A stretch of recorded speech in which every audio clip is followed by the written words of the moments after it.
Good afternoon po, Pangasinan Beta po. Today po medyo nagkaroon tayo ng time dito sa shop natin. So medyo relax tayo ng konti. Tapos din natin yung ating 40 pieces na actually 55 yun. Kaso kinapos tayo sa salamin. Naging 47 pieces lang na beta tank. So pahinga muna tayo. Hopefully sa Sunday ma-pick up na yon. So ngayon is ito kasi matagal ko nang sinet up ito para sa aking cichlid tank. So yung ibang may hilig sa cichlid dyan, so ito po nag-set up tayo ng konti rito. So nilagyan natin ito. Tagal ko na sinet up to. May mga natira akong mga bato and dyed corals ko dati pa ito, mga gamit ko ng mga dyed corals ko. So pinagdikit-dikit ko lang para lang magkaroon ng stone formation dito, no? Parang landscape nila sa cichlid. Kasi pag lalagyan natin na halaman, usually yung cichlid talaga is sinisira nila yung halaman. So mas maganda na itong puro rocks lang. At the same time, magkaroon sila ng taguan at saka usually kasi pagka breeding yan, mga cichlid, so naghahanap sila ng pwesto nila dyan na pwede silang mag-breed. And then, since kukunti rin yung ating white sand, so kahit pa paano nilagyan natin ng thin layer ng white sand. So hopefully pag nagkaroon tayo, dito boy. So, ngayon po, balik tayo. Medyo na-post tayo ng konti kasi may dumating tayong customer kanina. So, ngayon, tuloy natin. Ito po, napagkamalang salt water yung ating tank rito. No? Because of the corals siguro and then white sand. So, akala nila is salt water. Sabi ko hindi, fresh water lang yan para sa mga cichlid ko. Yung aking mga frontosa collection dito. Meron akong blue at saka red na frontosa. So, dito ko sila ililipat. So, sa ngayon, ayusin ko yung filtration niya. Binalik ko yung aking overhead sump dito. Use overhead sump kaya medyo hindi na ganun kalinaw yan, no? Pero, anyway, magamit naman natin yan. So, yan po. Balik natin yung mga medias niya. So, meron tayo ditong activated carbon. Very effective po ito. Pandinis ng tangke nyo or water filtration.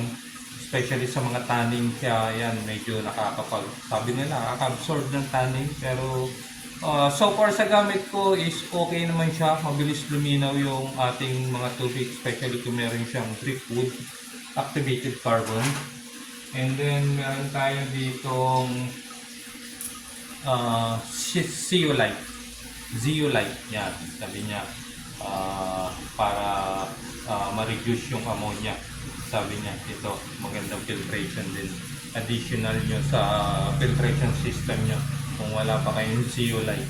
Yan. So, zeolite. And then meron tayo ditong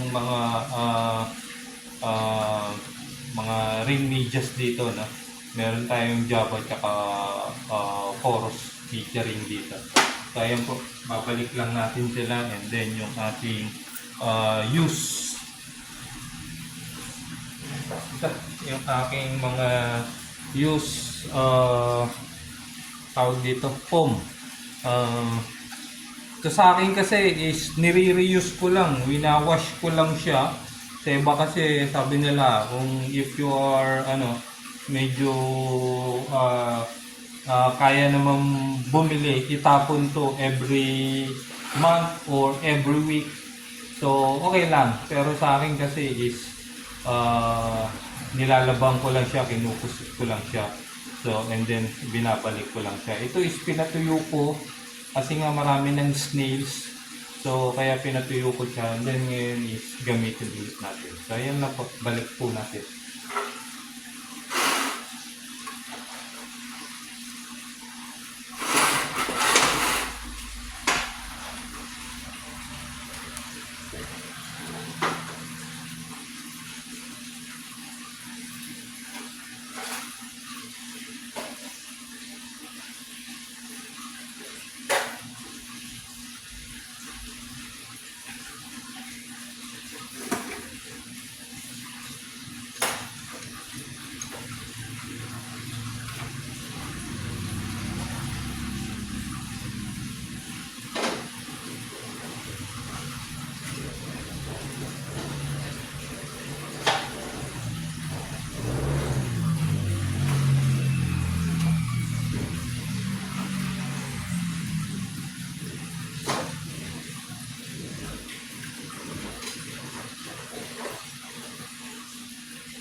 So ayan po, nabalik na natin yung ating mga medyas dun sa overhead natin. Ayan po. So, underneath activated carbon ko, media ring, then foam sa ibabaw. Media ring yung gitna natin, then underneath yung zeolite natin sa dulo. Yung zeolite natin nasa ilalim, and then meron ulit tayo dyan media ring. So, ang next natin is yung ating water pump. Yan. So ito po yung ating pump natin. Try ko lang ito. Medyo may nakita akong bagong pump sa alam niyo na kung saan. Shopee baka naman. So ito medyo affordable siya. Kaya lang testing ko na ito is sabi niya kasi is 18 watts lang siya. 40 watts nga ito sabi niya. Pero mahina siya as sa 40 watts compare dun sa mga branded yung usually na nagagamit natin sa mga tank. Medyo mahina siyang humigop pero tingin ko okay naman siya. So hindi ko naman kailangan na masyado malakas. So testing ko ito kung magtatagal siya, no? Kung okay yung investment natin sa pump na ito. So far kasi may mga nagamit na ako mas mababa ng wattage dito, mas maliit. Okay naman, although tinitingnan ko hindi rin nakakahigop ng gusto. And disadvantage nga nito, nasa ilalim masyado yung ano niya, is may higop niya. Expect natin na higop niya talaga yung mga buhangin dito, yung ibang substrate dito. So kaya gumawa rin ako ng patungan nito para medyo elevated siya ng konti. So, hindi pa kasi tuyo. So, sara ko na lang ilalagay yun. Anyway, ikakabit na natin ito sa tank natin.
So ayun po, gumagana na siya, no? So i-cycle lang natin, patakbuhin lang natin ng mga isang oras siguro. Saka po bitawan yung ating mga siklit dito. So pakita ko lang sa inyo, talagang medyo mahina siya, pero tignan natin yung close-up look niya. So yun po yung sump pump natin, yan po. Yung tubo natin, papunta siya sa overhead natin. Yan yung ating overhead. So ayan, nagpupuno pa lang siya. Pupuno pa lang siya. Tignan natin yung baksak ng waterfalls. So ayan po. So ito yung ating setup ng tank natin. Yan. Ito is, I don't know kung anong tawag sa bato na ito. Pero maganda siya. Yan, para siyang kahoy. Pero actually rocks yan. Yan. So yun po, malakas naman siya. So So, cycle lang po muna natin yan, saka natin balik at saka ko i-release yung mga frontosa natin dyan. So, ito na po. Tuloy na po natin itong ating pag-transfer ng ating mga cichlids dito, mga frontosa natin. Ito is, pinatakbo ko na yung pump niya for almost 3 hours siguro. So, by this time, pwede na natin siguro ilagay yung ating mga cichlid. Anyway, itong tubig kasi nito matagal na ito. Kahapon pa ito. Isang araw pa ito. So, okay na siguro ito. So, tatry na natin ilagay yung ating mga cichlid dito. So, yung cichlid natin is blue frontosa, red frontosa, tsaka yung yellow peacock. Sama-sama na sila rito.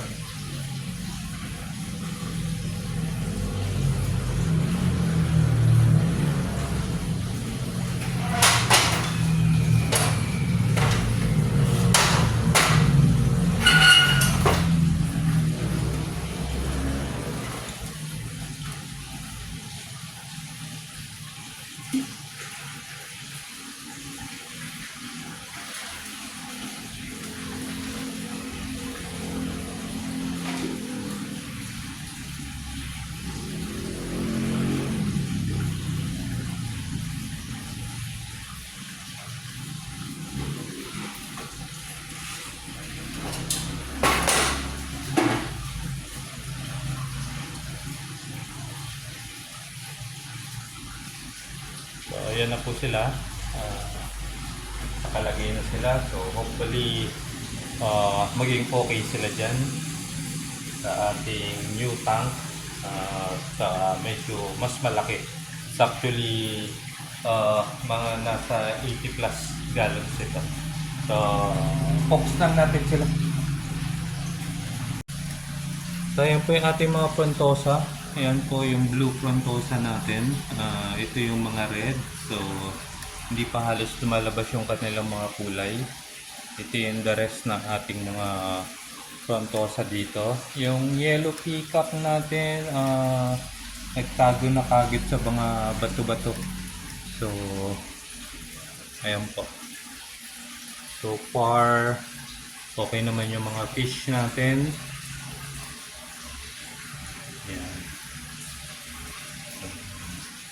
Yan po, tingin ko is happy sila sa kanilang bagong tank ngayon. So ayan po, tapos na yung ating project. May transfer na natin yung ating mga cichlid dito. So again po, Pangasinan Beta lang po. Like, follow, and share lang po. Meron tayong TikTok, meron tayong YouTube. So salamat po. And anyway, kung gusto nyo po yung mga frontosa natin dito, yung mga mahilig sa cichlids, avail po sila. Salamat po.